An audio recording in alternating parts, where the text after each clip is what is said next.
Macron, nunca aceptaremos la teoría de que la fuerza es derecho. Mr. Prime Minister, Madam, Honourable Ministers, Mr. Speaker, Lord Speaker, Honourable Members of Parliament, Members of the House of Lords, ladies and gentlemen. I would like to thank you, Speaker, for your kind words and greatly appreciate everyone's warm welcome. On behalf of my wife Bridget and myself and my whole delegation, thank you very much for that. And it is a very great honor to speak before the two houses of the British Parliament. A place composed of both a high chamber and a low chamber, a place of history bygone and a history in the making. A place where modern democracy emerged and the principles of democratic representation and consent were born. In making its own rules, your great people has inspired, among the rest of the world, and in particular my compatriots, who regard you with respect, with more than a bit of admiration. In France, Montesquieu and Rousseau drew from the works of Locke to such an extent that the Lettres philosophiques by Rousseau are often referred to as letters on the English in my country. But please, do not misunderstand me. I'm not going so far as to say that England gave birth to the French Revolution. However, I have to confess that we love monarchy, but especially when it's not at home. But I really believe that from the Magna Carta to America's Declaration of Independence in 1776 and France's Declaration of the Rights of Man and Citizen in 1789, a same pathway emerged towards democratic order and the rule of law. And so many times, this shared path was forged in the brotherhood of arms.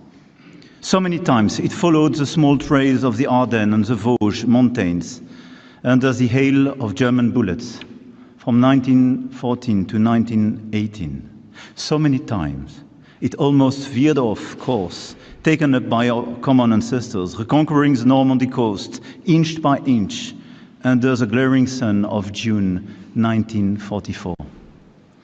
And I would like to thank Prime Minister Starmer, dear Keir, for attending the ceremonies of the 11th of November last year, honoring our fallen soldiers, the British Red Poppy alongside the Bleuet de France, becoming the first British head of government to spend Armistice Day in Paris in 80 years.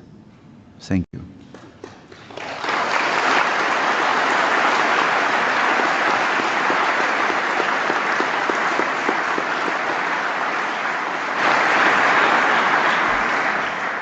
The French people shall never forget the sacrifices British people made to protect Europe and the world during the two world wars, and to uphold with fierce determination the promise of our entente cordiale.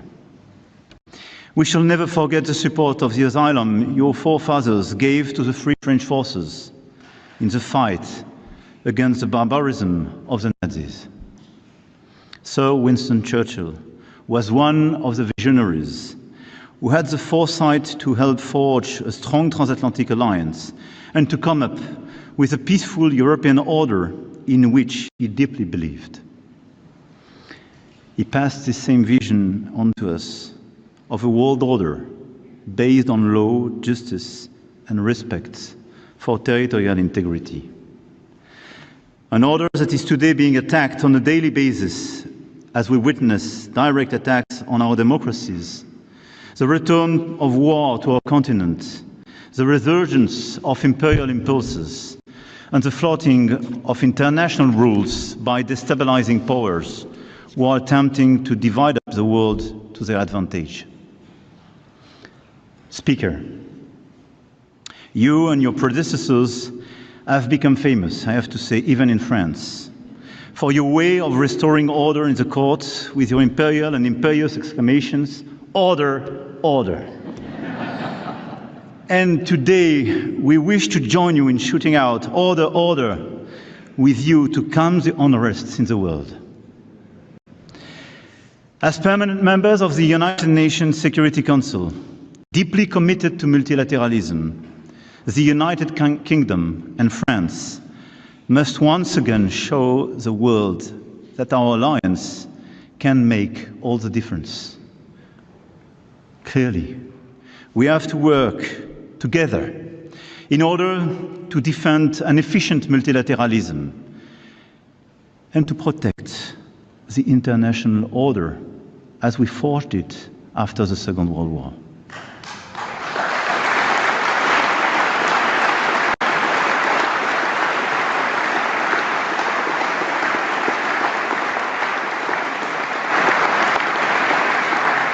And first, in supporting Ukraine, which has been illegally attacked, by both rallying the support of Europeans and coordinating with the Americans to create the necessary conditions for a robust and solid, lasting peace. I want to commend your country. Since the first day, and even before the first day, you were part of the closest ally of Ukraine.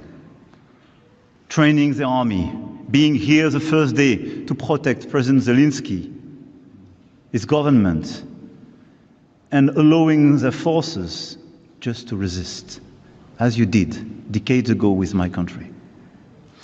And together we worked very hard during the past few years in order to stand with the Ukrainian people, just helping them to resist. We were right and we are right. And because every time Vladimir Putin's Russia advances in Ukraine, the threat moves closer to us all. We will never accept the theory that might is right. And I want to be clear. This is why, together with you, Mr. Prime Minister, we decided to launch last February this coalition of the willing you mentioned. And this coalition was just the signal that the Europeans will never abandon Ukraine. Never.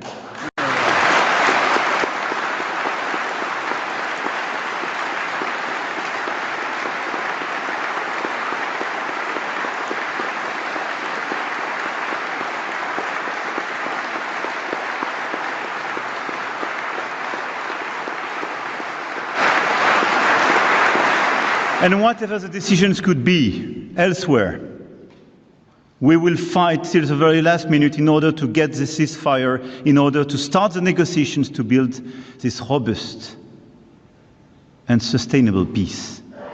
Because this is our security and our principles together which are at stake in Ukraine. This is the possibility of a Europe in peace. Our generation did enjoy during the past decade, which is at stake in Ukraine, nothing less. And together, we will follow up these efforts. We have also stood together in calling for the cessation of hostilities and path to peace in the Middle East, since the spiral of violence began after the terrorist attacks by Hamas on the 7th of October 2023. Together, we call for the release of all hostages. Together, we've called for a ceasefire in Gaza. It is a matter of absolute urgency to end the suffering of the hostages and of the Gazans. A war without end and without a strategic objective poses a huge threat to the region and our collective security. Today, a dehumanization is occurring there that can never be justified. Together, we are aware that a political way out is crucial, and I believe in the future of the two-state solution as a basis for regional security architecture, which will enable Israel to live in peace and security alongside its neighbors. But I want to be clear. Calling today for a ceasefire in Gaza without any condition is just telling to the rest of the world that for us as Europeans, there is no double standard. And as we are attached to human lives, as we are attached to territorial integrity, we want a ceasefire. No discussion. And today, working together in order to recognize the state of Palestine and to initiate this political momentum is the only path to peace.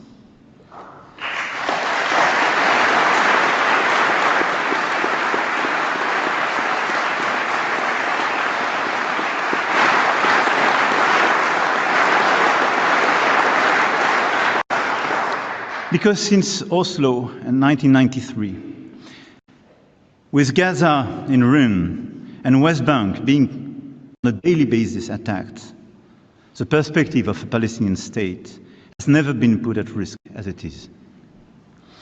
And the objective of a recognition is not just making our duty, but this is as well reopening a political perspective and refusing just an answer based on security.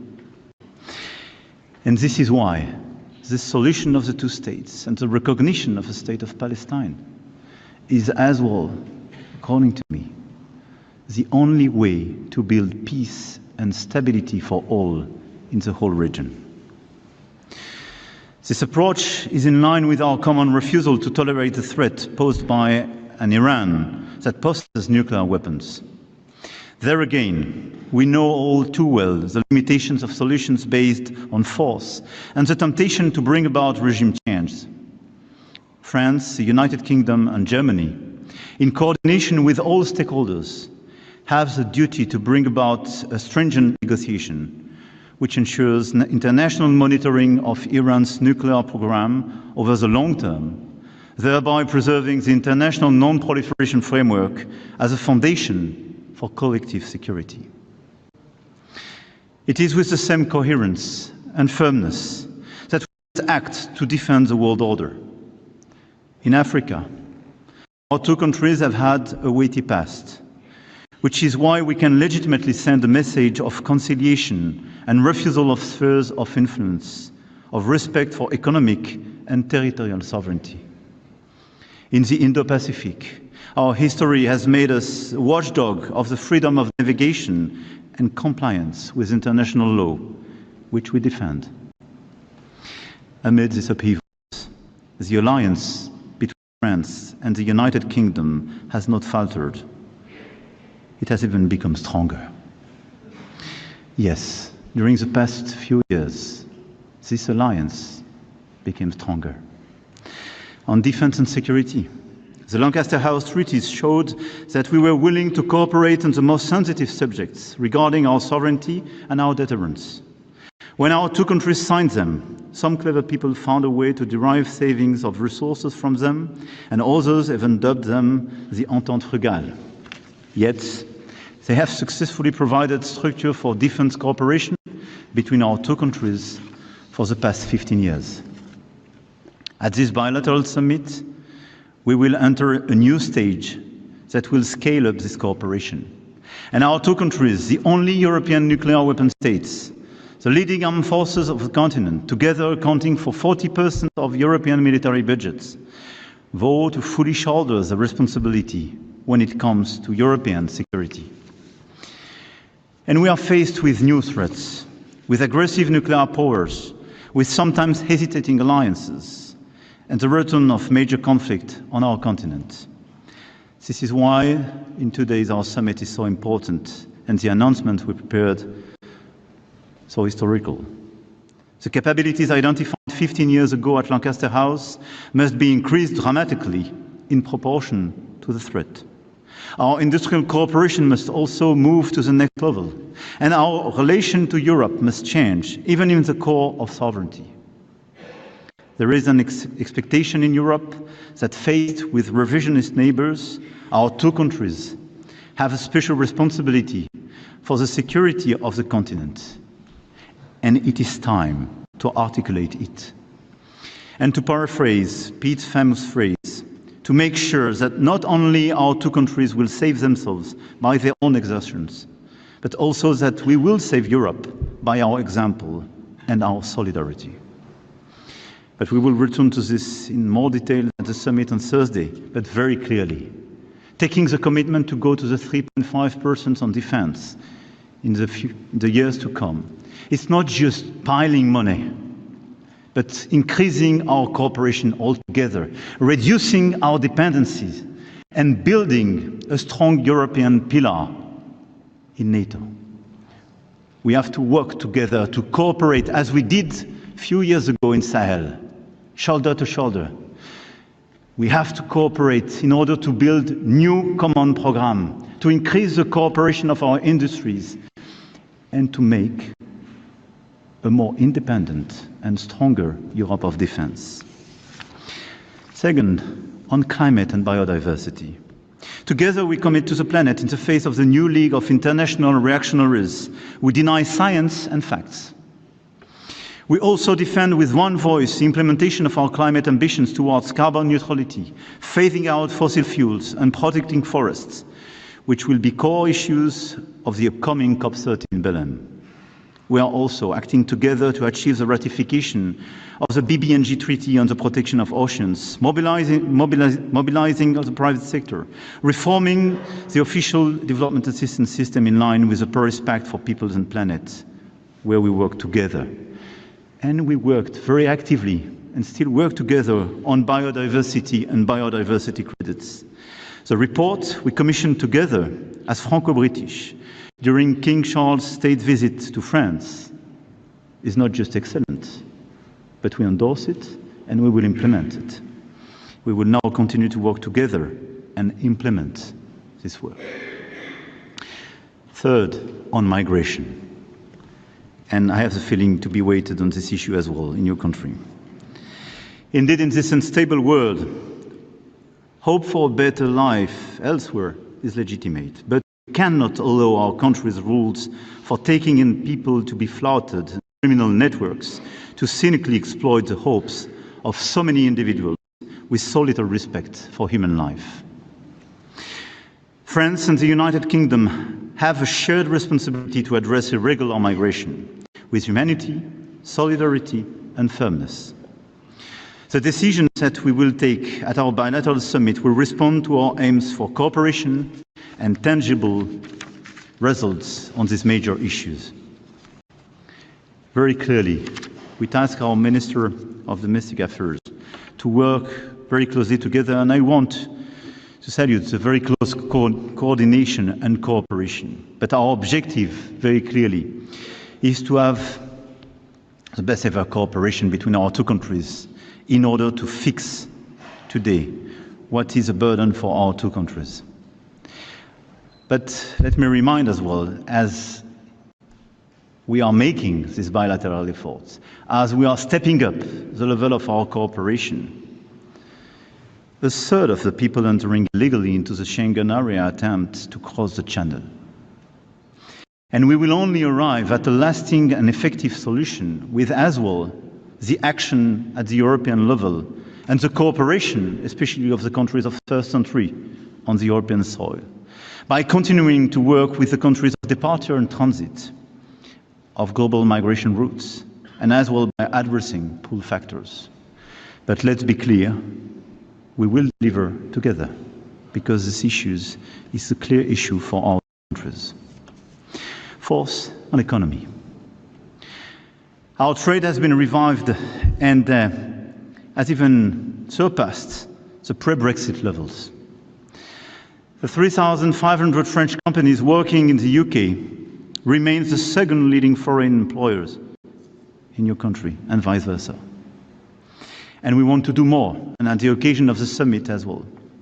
We will deliver additional results, additional investment, and very strategic investment in the energy and space fields where we have long-standing cooperation, but where we want to build a new step forward and open a new era. Since the last time a French president spoke before you in 2008, Europe has changed. First of all, of course, because the sovereign British people choose to leave the European Union in 2016, a decision that we respect, even if we found it deeply regrettable. I am aware that I am the first European head of state to make a state visit since the United Kingdom left the European Union, and I take full account of the importance of this moment. It took us a few years, but we have agreed on the foundations for our new relationship. After the withdrawal agreement and the trade and cooperation agreement, reinforced by the Windsor framework, and some of us worked very hard on all this text. I have great memories. I support Prime Minister Starmer's efforts as well to restore trust, ensure compliance with the agreements concluded, and strengthen this framework through targeted cooperation in our common interest. I welcome the fact that on the 19th of May, we were able to define a pragmatic roadmap between the European Union and the United Kingdom on defense, energy, climate, and other issues. But just as leaving the European Union did not mean the United Kingdom left Europe, efforts to address the challenges facing all of Europe cannot be limited to the European Union alone. What is at stake today in Europe is our ability to shoulder the responsibility to ensure our continent's security ourselves to a greater extent. What is at stake today in Europe is our ability to invest in key technologies of the future. AI, quantum technologies, space, biotech, decarbonized energy sources, and defense industry, as I mentioned, in order to avoid strategic dependencies and disengagement that would put us at risk, and especially the risk of a slow death, to mention Mario Draghi. Indeed, we have to de-risk our economies and our societies, first from the risk of the lack of innovation, and this is what we experienced during the past decade if we compare our countries with the United States. But we will have as well to de-risk our two countries for the excessive dependencies on both the US and China. I do not put a sign equal between China and the US. We have a strong ally on one side and a challenger, sometimes a partner when we speak about climate change with China. But let's be realistic. If the Europeans, if the United Kingdom and France do not work together in order to build solid value chain, in order to reduce our dependencies on these critical areas I mentioned, if we still depend on both China and the US, I think we have a clear view of our future and the future of our children. On one side, overcapacities and over-subsidies are clear threats of a fair trade, and they are destabilizing a lot of value chain and creating new dependencies. On the other side, the trade war is clearly an explicit decision not to be compliant anymore with WTO and this doux commerce we loved till now. We have no other choice if we want to be lucid, if we want to build a sustainable future for all children, to de-risk our economies and our societies from these dual dependencies. We want an open world. We want to cooperate, but not to depend. And each time we depend, each time we are not able to stand up and decide and agree to disagree, this is the beginning of our problem. We are in this situation. This is why we have to work very hard together on this technological and economic field in order to strengthen our value chains together and reduce these dependencies. But what is at stake as well today in Europe is the defense of democratic models amid foreign interference, information manipulation, domination of minds by negative emotions and addictions to social media. This is the big other risks. It is the same challenge we are facing when it comes to digital age, restriction online, and protecting our children from social media and screens, an issue brutally brought to the light 3 months ago by the British series Adolescence. And let's be clear, this is the same type of risk. Being vulnerable to algorithm designed in the US, being vulnerable to algorithm designed in China, with social networks not even allowed to the Chinese teenagers. This is being vulnerable to the interferences and misinformation coming from Russia and other places. The strength of our democracies depend on our capacity to create new regulations in order to better protect our children and our democracies and our democratic debate, the relationship with science and truth. Otherwise, our future will be decided by those who will decide for this algorithm.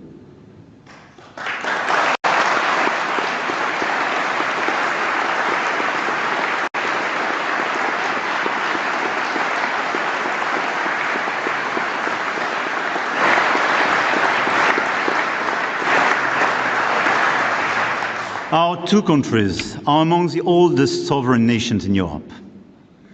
And sovereignty means a lot to both of us. And everything I referred to was about sovereignty.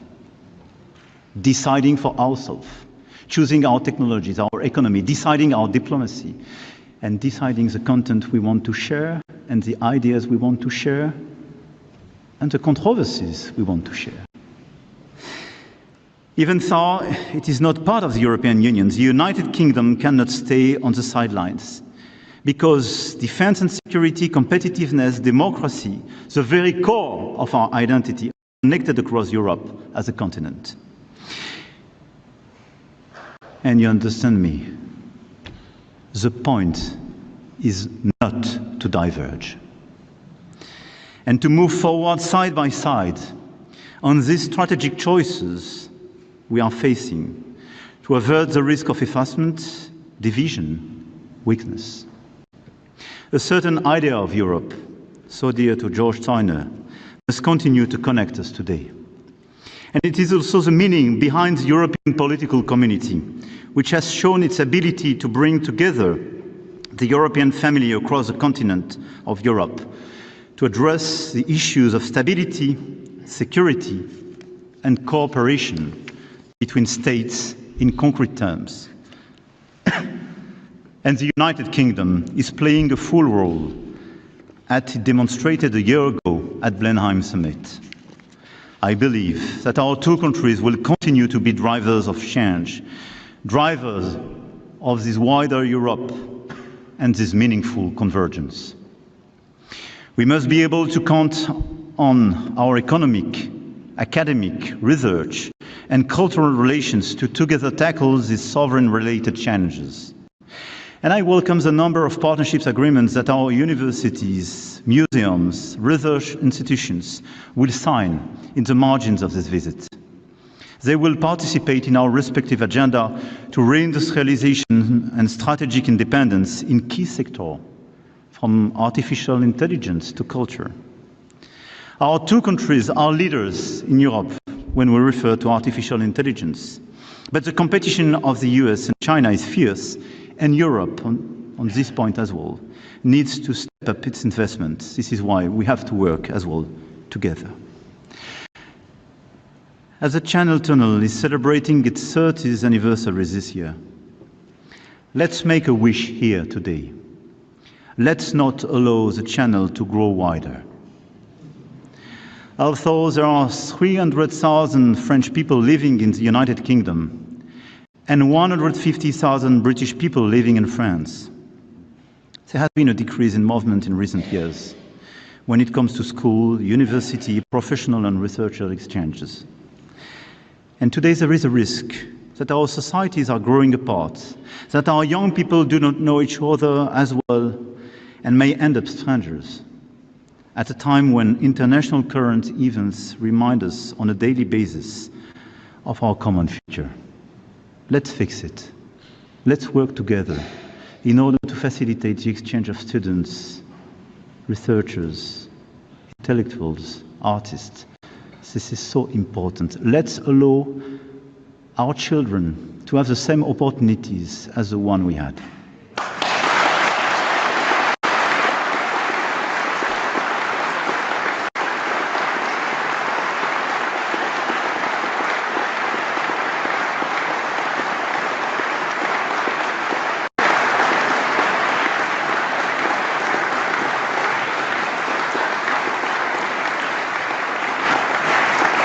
Members of Parliament, my lords, tomorrow at the British Museum, we will officially announce an historical exchange. In the run-up to the 1000th anniversary of the birth of William the Conqueror, France will loan the United Kingdom the Bayeux Tapestry.